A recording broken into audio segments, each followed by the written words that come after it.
بہت پہلے کی بات ہے، ایک چھوٹے سے گاؤں میں ایک غریب لڑکا حسن اپنی ماں کے ساتھ رہتا تھا۔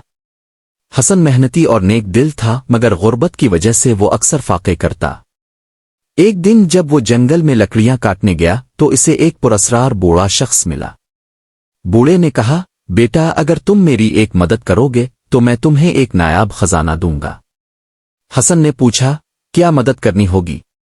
بوڑھے نے ایک غار کی طرف اشارہ کرتے ہوئے کہا، اس غار میں جا کر ایک چراغ نکال کر لاؤ، مگر خبردار، چراغ کو ہاتھ میں لے کر ہی باہر آنا ورنہ جادو ختم ہو جائے گا۔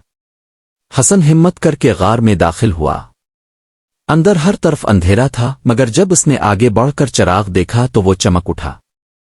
حسن نے چراغ اٹھایا اور جیسے ہی باہر نکلنے لگا، بوڑھے نے کہا، چراغ مجھے دے دو، مگر حسن کو بوڑھے پر بھروسہ نہ تھا۔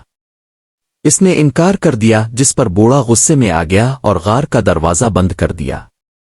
حسن نے گھبرا کر چراغ کو صاف کیا تو اچانک ایک نیلا دھواں نکلا اور ایک جن ظاہر ہوا۔ جن بولا، حکم کرو میرے آقا۔ حسن حیران رہ گیا، مگر جلدی سے بولا، مجھے یہاں سے باہر نکالو۔ پلک جھپکتے ہی حسن غار سے باہر تھا۔ وہ چراغ لے کر گھر پہنچا اور ماں کو سب کچھ بتایا۔ ماں نے مشورہ دیا کہ وہ احتیاط سے کام لے۔ حسن نے چراغ کو دوبارہ رگڑا اور جن سے کہا، ہمیں کھانے کو اچھا کھانا دو۔ فوراً ایک شاندار ضیافت آ گئی۔ حسن نے وقت کے ساتھ کئی خواہشات پوری کی اور ایک خوبصورت محل بنا لیا۔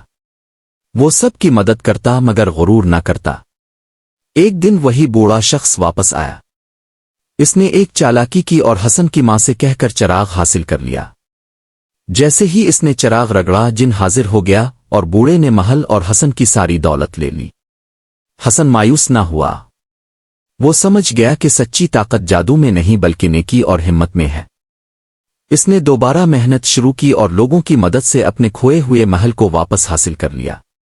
آخر میں بوڑھا شخص اپنی چالاکیوں کی وجہ سے خود جادو میں قید ہو گیا اور حسن اپنی ماں کے ساتھ ہمیشہ خوشحال زندگی گزارنے لگا۔